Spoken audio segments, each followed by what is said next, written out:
잠이 솔솔 이야기와 함께 여러분에게 영감을 주고 동시에 한국어 실력을 향상시키는 데 도움을 줄 놀라운 이야기에 오신 것을 환영합니다. 오늘은 자신의 아이디어와 용기로 세상을 바꾼 알베르트 아인슈타인의 삶 속으로 깊이 들어가 볼 거예요.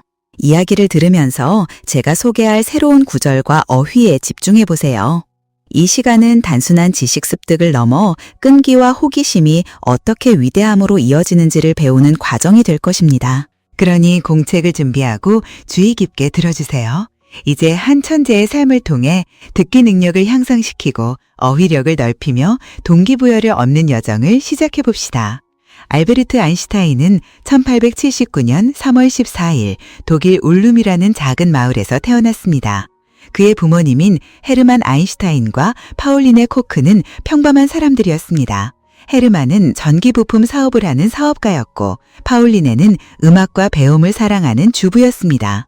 알베르트가 태어났을 때 그에게는 특별한 점이 없었습니다. 다만 한 가지 작은 예외가 있었는데 그의 머리가 비정상적으로 컸다는 점입니다. 가족들은 심지어 농담 삼아 이 아이가 과연 평범하게 자랄 수 있을까 궁금해했다고 해요. 그들은 전혀 알지 못했습니다. 이 소년이 자라서 세상을 바꿀 것이라는 사실을 말이죠. 알베르트는 매우 조용한 아이였습니다. 그는 거의 3살이 되었어야 첫 단어를 말했습니다. 이 때문에 부모님은 걱정이 많았습니다. 어떤 사람들은 그에게 문제가 있다고 생각했습니다. 다른 아이들이 수다를 떨고 있을 때에도 그는 거의 말을 하지 않아 가족들은 그를 조용한 아이라고 불렀습니다. 하지만 알베르트가 조용했던 것은 느려서가 아니었습니다. 그는 항상 생각하고 있었기 때문에 조용했습니다. 그는 몇 시간이고 앉아서 주변 세상을 관찰하곤 했습니다. 마치 모든 것이 어떻게 작동하는지 이해하려는 듯이 말이죠. 알베르트가 5살이 되었을 때 그의 아버지는 그에게 평생을 바꿀 작은 선물을 주었습니다. 그것은 단순한 나침반이었습니다. 처음에는 알베르트가 어떻게 작동하는지 이해하지 못했습니다.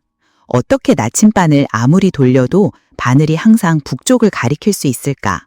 그는 이 작은 물건에 매료되었습니다.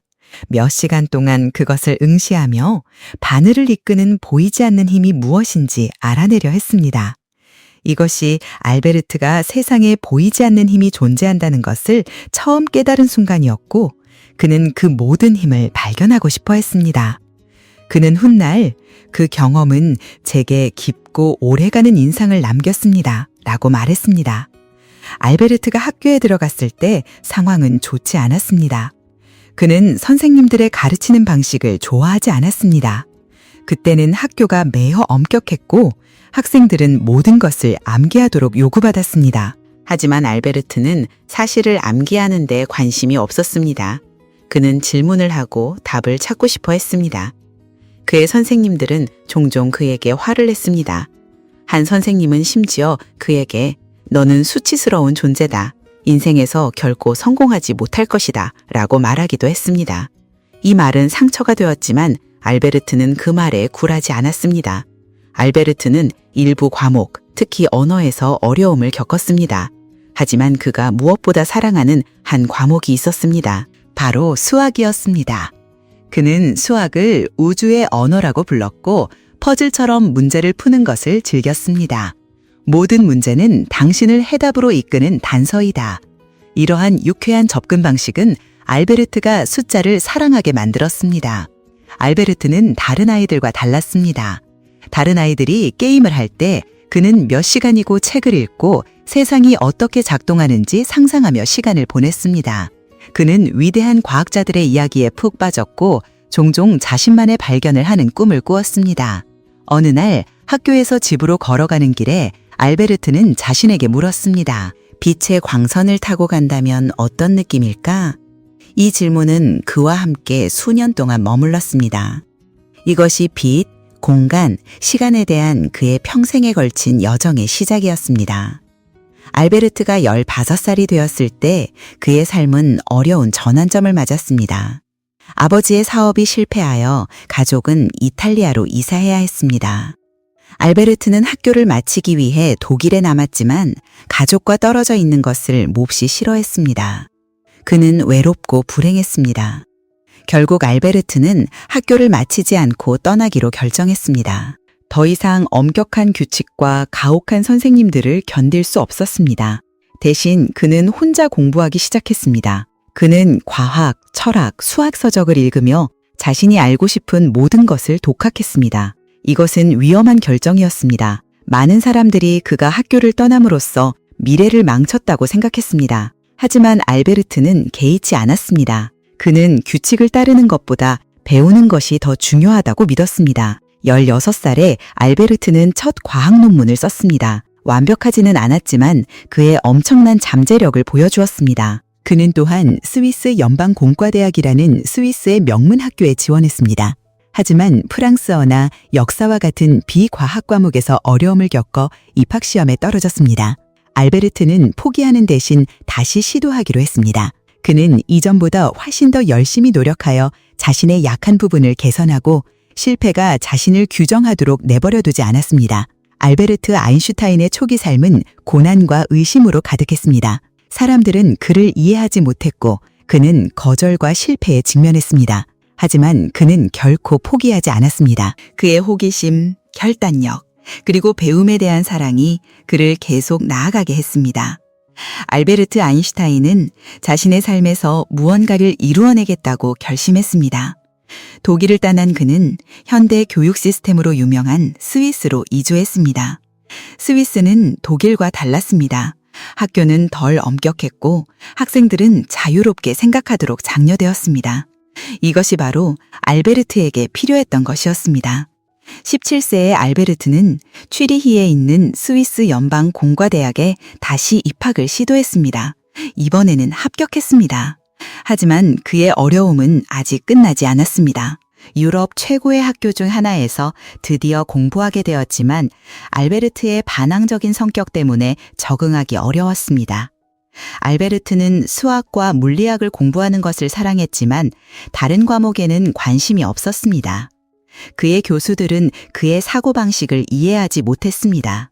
일부는 그가 자신들의 교수법을 따르지 않는다는 이유로 그를 싫어하기까지 했습니다. 한 교수는 아인슈타인, 너는 똑똑한 아이지만 규율이 부족하구나 라고 말했습니다. 알베르트는 반에서 최고의 학생은 아니었습니다. 그는 종종 강의를 빼먹고 혼자 공부했습니다. 반 친구들이 교과 과정을 따르는 동안 알베르트는 더 깊은 질문들을 탐구하는 데 시간을 보냈습니다. 빛은 무엇인가? 시간은 어떻게 작동하는가? 중력은 왜 존재하는가? 이것들은 평범한 질문이 아니었고 대부분의 사람들은 이에 대한 답을 가지고 있지 않았습니다. 공과대학 재학 중 알베르트는 동급생 중 유일한 여성 물리학도인 밀레바 마리츠를 만났습니다. 밀레바는 총명했으며 알베르트와 과학에 대한 열정을 공유했습니다. 두 사람은 친해져서 몇 시간씩 과학 이론에 대해 토론하곤 했습니다. 밀레바는 단순히 알베르트의 동급생이 아니었습니다.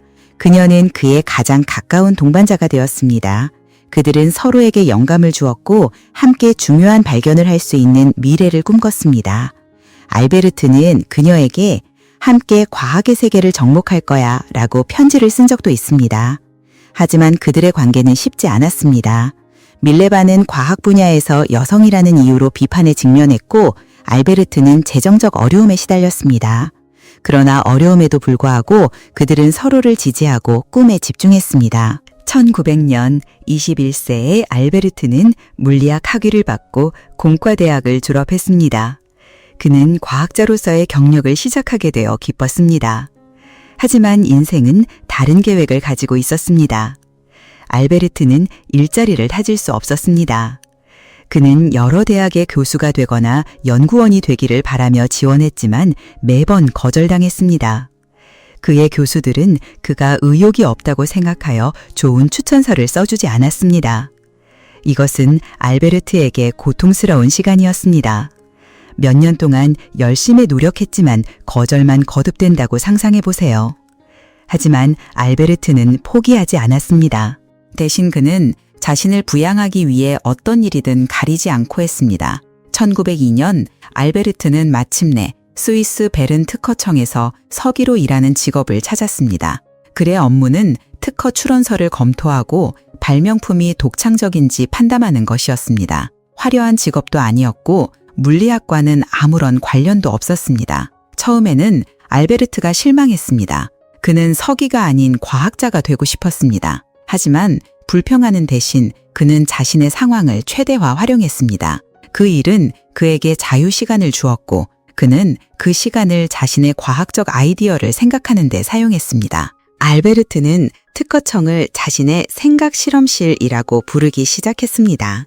특허를 검토하는 동안 그는 빛, 시간, 공간의 본질에 대한 자신의 생각을 몰래 적어 내려가곤 했습니다. 그는 낮 업무를 마친 후 밤늦게까지 일해야 할지라도 자신의 꿈을 추구하겠다고 결심했습니다. 1903년 알베르트는 밀레바와 결혼했습니다.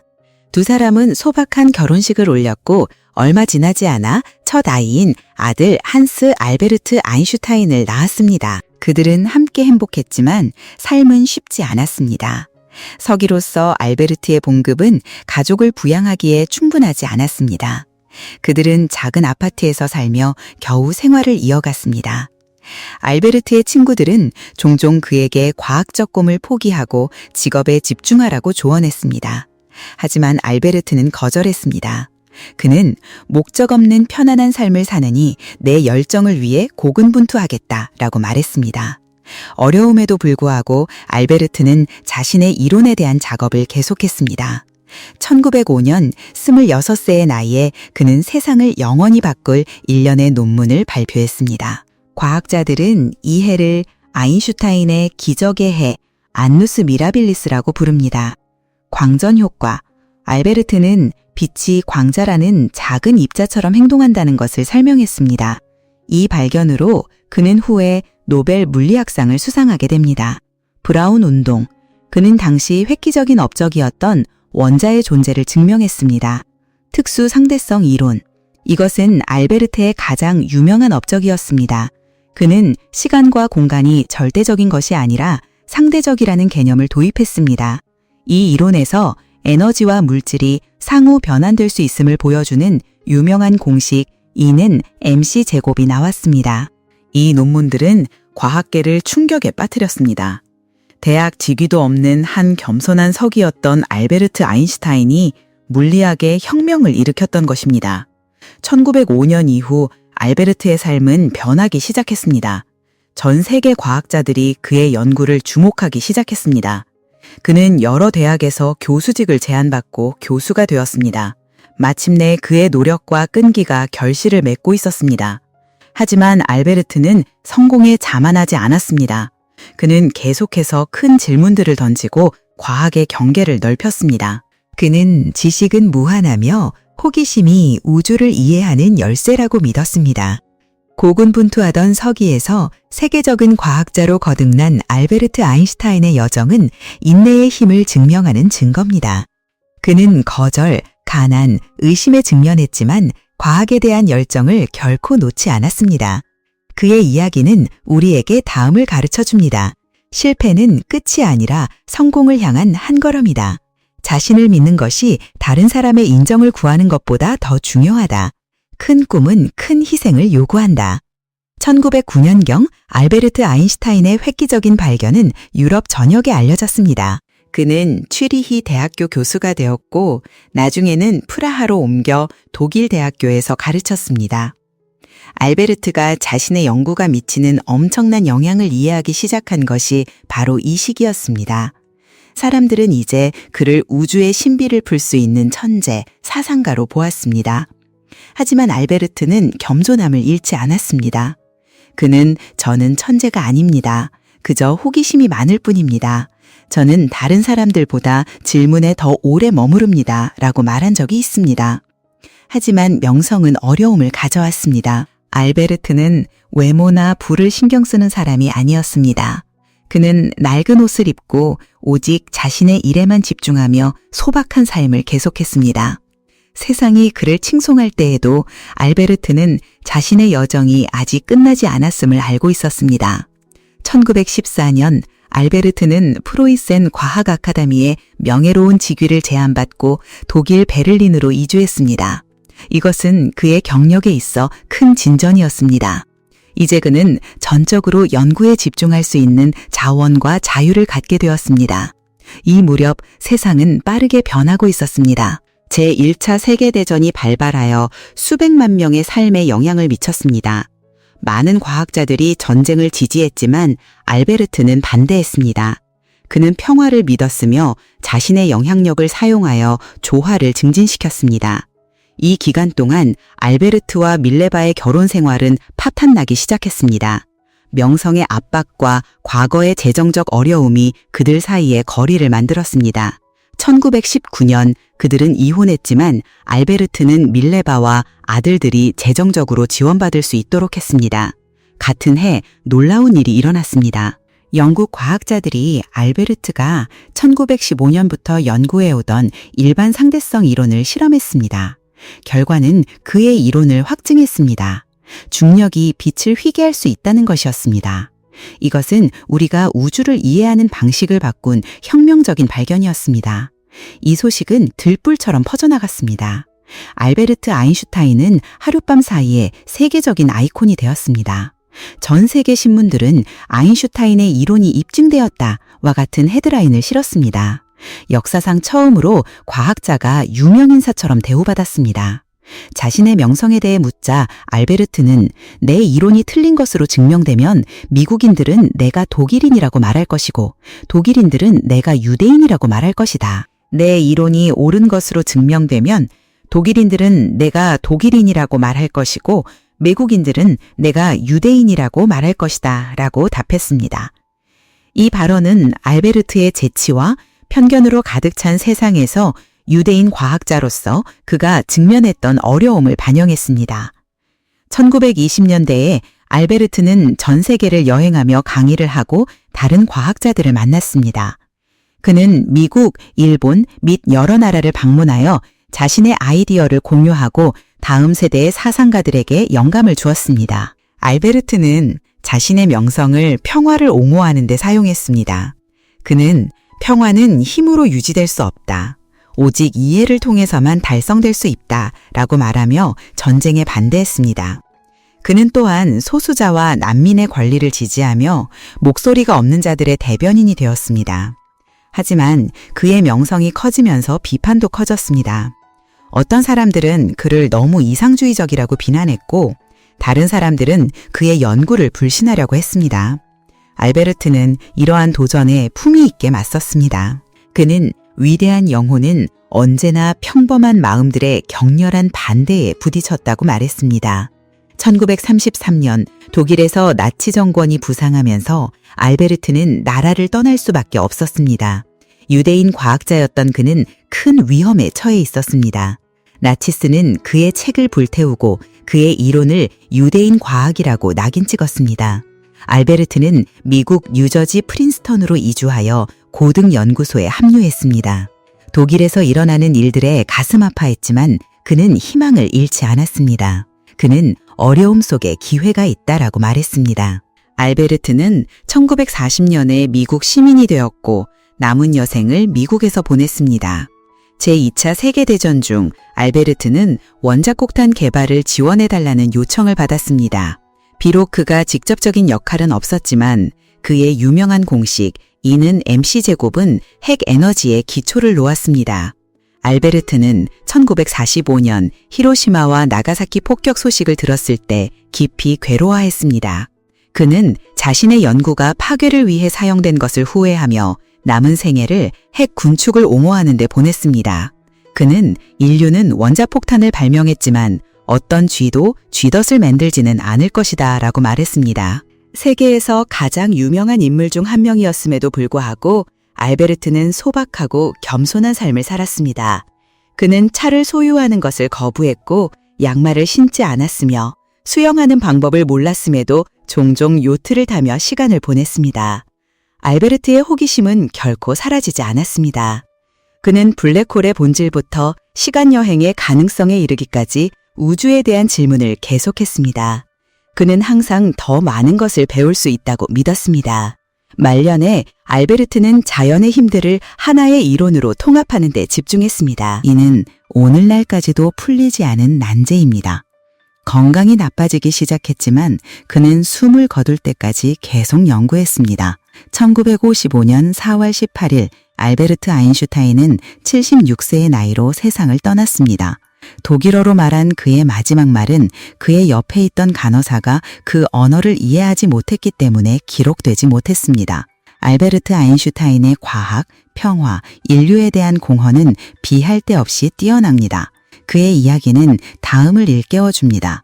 고난이 위대함을 만듭니다. 알베르트는 거절, 조롱, 전쟁에 직면했지만 자신의 꿈을 결코 포기하지 않았습니다. 호기심이 발전을 이끌어냅니다. 그는 우리에게 모든 것에 질문하고 아무리 어려워 보여도 답을 찾도록 가르쳤습니다. 겸손은 강력합니다. 명성에도 불구하고 알베르트는 겸손함을 유지하며 진정한 위대함은 소박함 속에 있음을 보여주었습니다. 오늘날 그의 이름은 천재의 대명사이지만 그의 이야기는 지성 그 이상입니다. 그것은 인내, 용기, 그리고 한 사람이 세상을 바꿀 수 있다는 믿음에 대한 이야기입니다. 성공하는 사람이 되려 하지 말고 오히려 가치 있는 사람이 되려 노력하라.